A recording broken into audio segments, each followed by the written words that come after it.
Hello बच्चों, कैसे हैं? आशा करती हूँ आप सभी अच्छे से होंगे। तो चलिए आगे शुरू करते हैं। NCERT solution for class 6।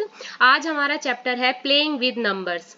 हम एक्सरसाइज 3.1 करने वाले हैं और जो है हमारी फैक्टर्स और मल्टीपल्स के बारे में। तो पहले हम जान लेते हैं मल्टीपल्स क्या होते हैं। बच्चों, आपको याद है हमने टेबल्स याद कर रखी हैं और सभी को बोला जाता है कि आपको टेबल्स याद होनी चाहिए। तो टेबल्स को ही हम मल्टीपल्स कहते हैं। अगर आपसे आगे क्वेश्चन में पूछा जाए कि 2 के 5 मल्टीपल्स लिखो, 3 के 5 मल्टीपल्स लिखो, तो यहाँ मल्टीपल्स का सीधा सा जवाब है कि उसकी हमें टेबल लिखनी है। अब हम आ जाते हैं फैक्टर्स पे। तो फैक्टर्स क्या होते हैं, पहले जरा डेफिनेशन पढ़ लेते हैं। Factors are the numbers which divide the given number exactly, whereas the multiples are the number which are multiplied by the other number to get specific number। तो फैक्टर्स वो होते हैं जो उस नंबर से पूरे पूरे डिवाइड हो जाएं। अभी आपको इसे समझ नहीं आ रहा होगा, मैं आपको एग्जांपल बताती हूँ। हमें निकालने हैं फैक्टर ऑफ 2। तो पहले देखना है कि 2 किस किस के टेबल में आता है। तो देखो, एक नॉर्मल सी बात आपको याद रखनी है, एक हर किसी का फैक्टर होता है। चाहे कोई नंबर किसी भी टेबल में आए या ना आए, कोई चीज किसी से पूरी तरह डिवाइड हो या ना हो, वो 1 से जरूर डिवाइड होगी, उसका आंसर 1 जरूर होगा। ठीक है। तो 2 के अगर फैक्टर निकालने हैं तो 2 1 से पूरा पूरा डिवाइड हो जाएगा और 2 फिर खुद अपनी ही टेबल से पूरा पूरा डिवाइड हो जाएगा। ऐसे ही 4। अब आप देखो 4 किस किस की टेबल में आता है, एक 1 की टेबल में, एक 2 की टेबल में और एक फिर 4 की टेबल में। ऐसे 6 1 की टेबल में, 2 3 जा 6, 3 2 जा 6, 6 1 जा 6, 6 1 जा 6। तो 1 और 6, 2 और 3, 6 के फैक्टर्स होंगे। ऐसे हम 12 के निकाल लेते हैं। तो आप अपने दिमाग से बिल्कुल ही क्लिक करें कि 12 किस किस के टेबल में आएगा। तो 12 1 तो फैक्टर होगा ही होगा, 2 2 6 जा 12, 3 3 4 जा 12, 4 4 3 जा 12, 6 6 2 जा 12, 12 12 1 जा 12। तो ऐसे हम आराम से फैक्टर्स निकाल ले सकते हैं। और उसके लिए सबसे पहले आप एक बार टेबल्स को रिकॉल कर लें, उन्हें अच्छे से अपने दिमाग में बैठा ले कि जैसे ही कोई नंबर आएगा मेरे दिमाग में तुरंत क्लिक होगा कि ये वाला जो नंबर है वो इस टेबल में आता है, मतलब पूरा पूरा वो उससे डिवाइड होता है। चलिए अब कुछ क्वेश्चंस कर लेते हैं। आपकी एक्सरसाइज 3.1 में कुछ क्वेश्चंस दे रखे हैं।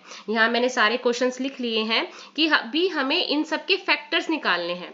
अब जैसे पहले हमने 2 का फैक्टर निकाला कि 2 किस किस के टेबल में आता है, हमने देख लिया कि 1 तो फैक्टर होगा, 1 तो इसका फैक्टर होगा ही और 2 अपने टेबल में भी आता है। अब हमारे पास 24 है। 2 सेकंड के लिए पॉज करो और सोचो कि 24 किस किस के टेबल में आता है, 15 किस किस के टेबल में आता है, 21 किस किस के टेबल में आता है। और ऐसे अपने दिमाग को एक मेंटल मैथ की तरफ ले जाओ और सोचो कि 24 किस किस के टेबल में आएगा।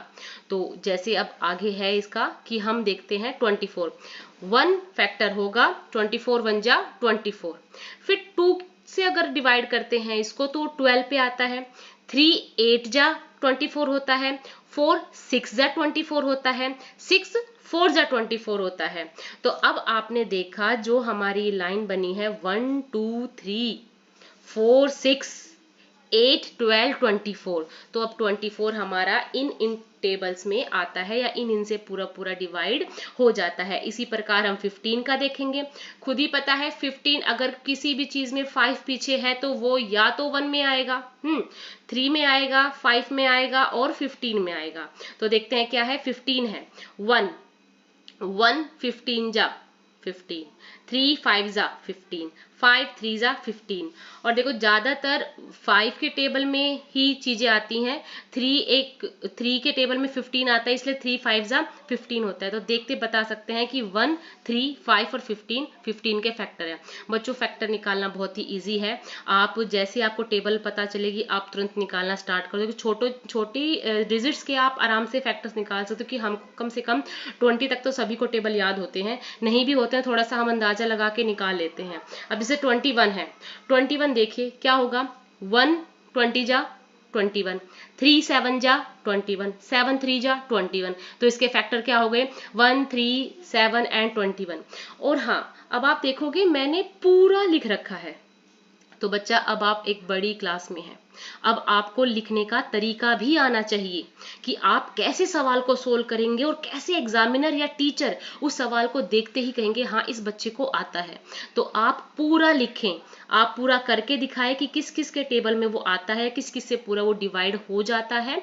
अब आप फिर उसके बाद लिखेंगे here since 3 and 7 have occurred earlier। देखो 3 7 ऊपर भी आ लिया, 7 3 नीचे भी आ गया, तो hence the factors of 21 are 1 3 7 and 21। मैंने ये ऊपर की लाइन आप लोगों के लिखी है कि इसके बाद हम आगे करेंगे तो नहीं होगा, आप इस वाली लाइन को छोड़ सकते हैं, stop here since 3 and 7 occurred earlier, आप hence लिख दीजिए hence the factors of 21 are 1 3 7 and 21। बच्चों आपको इजीली समझाने के लिए ये सब लिखना है ताकि आप उस चीज को समझें। जब आपके मन में क्यों आए, क्यों आगे नहीं होगा क्या, तो आपके लिए कि आंसर है कि हाँ बेटा इसके बाद ये दोनों ही दोबारा दोबारा आ रहे हैं, इतने तक ही होगा, आगे अब ये नहीं होगा। हैंस इसके फैक्टर होंगे 21 के 1 3 7 और 21। आगे बढ़ जाते हैं 27। तो 27 का भी आप ऐसे ही निकालेंगे तो हमें पता चल जाएगा 27 के फैक्टर्स हैं 1 3 9 और 27। आप ऐसे ही जितने भी और हैं 12 हो गया या आपका आगे और 20 हो गया, अब आप इनके खुद से निकालने की कोशिश किए, बहुत ही इजी है।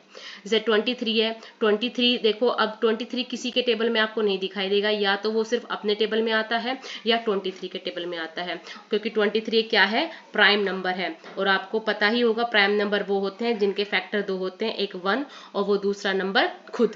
अब नेक्स्ट आ जाते हैं 36। 36 का भी बहुत आसान है, आप करो आपको समझ में आएगा कि 36 1 के 2 के 3 के 4 6 9 12 18 36 के टेबल में आता है और हमारा ये फैक्टर्स हमें मिल जाएंगे। नेक्स्ट है राइट 5 मल्टीपल्स ऑफ 5 8 9। ऊपर ही बताया था, सिंपल है, डरना नहीं है। अब सोचो क्या मल्टीपल होते हैं, मल्टीपल सिर्फ टेबल होते हैं। अब आपको 5 का टेबल लिखना है 5 तक। 5 1 जा 5, 5 2 जा 10, 5 3 जा 15, 5 4 जा 20 और 5 5 जा 25। सिर्फ 5 तक मल्टीपल्स लिखने हैं। ऐसे आपको 8 का लिखना है, ऐसे आपको 9 का लिखना है और हैंस आपके मल्टीपल्स हो जाएंगे। अब हम नेक्स्ट सवाल पे चलते हैं। Match the items in column 1 with the items in column 2। Match करना है 35। देखते पता चलेगा 7 के टेबल में आ रहा है मल्टीपल ऑफ 7, मल्टीपल्स हैं ये, मल्टीपल्स ऑफ 7। 15 किसका मल्टीपल होगा, अब मल्टीपल नहीं है तो आप फैक्टर देखो, तो 15 किसका फैक्टर होगा, 15 इज अ फैक्टर ऑफ 30। ठीक है, फिर उसके बाद आप 16 पे चलेंगे, तो 16 किसका होगा, 16 होगा इज अ मल्टीपल ऑफ 8। आपको ये देख के मैच करना है, फैक्टर पूछा है या मल्टीपल पूछा। 20 है, 20 क्या होगा, 20 इज अ फैक्टर ऑफ 20। 25 है, 25 इज द फैक्टर ऑफ 50। ऐसे हम नेक्स्ट क्वेश्चन पे चलते हैं। Find all the multiples of 9 up to 100। आपको 9 की टेबल आती होगी तो आप इसमें बिल्कुल भी नहीं अटकेंगे। आप 9 का टेबल 10 तक करेंगे तो 90 आता है। अब 9 को दोबारा आप 11 से भी इंटू करें तो आपका 99 और 99 अप टू 100 है। तो अब हमारे पास 9 के सारे मल्टीपल्स आ गए हैं। 9 1 जा 9, 9 2 जा 18, 9 3 जा 27, 9 4 जा 36, 9 5 जा 45, 9 6 जा 54। फिर आप आगे इसको बढ़ा के 11 तक करेंगे तो 9 11 जा 99। So these are the 9 multiples up to 100। Next our question है, चलिए अब खत्म हो गया है। इनको करते करते मुझे बहुत अच्छा लग रहा था क्योंकि एक मेंटल मैथ है और आशा करती हूँ आपको भी बहुत अच्छा लगा होगा। बेटा मल्टीपल्स और फैक्टर्स बहुत आसान होते हैं, इनके ऊपर आप खुद से अपने क्वेश्चंस बनाएं और खूब करें। Thank you, keep watching.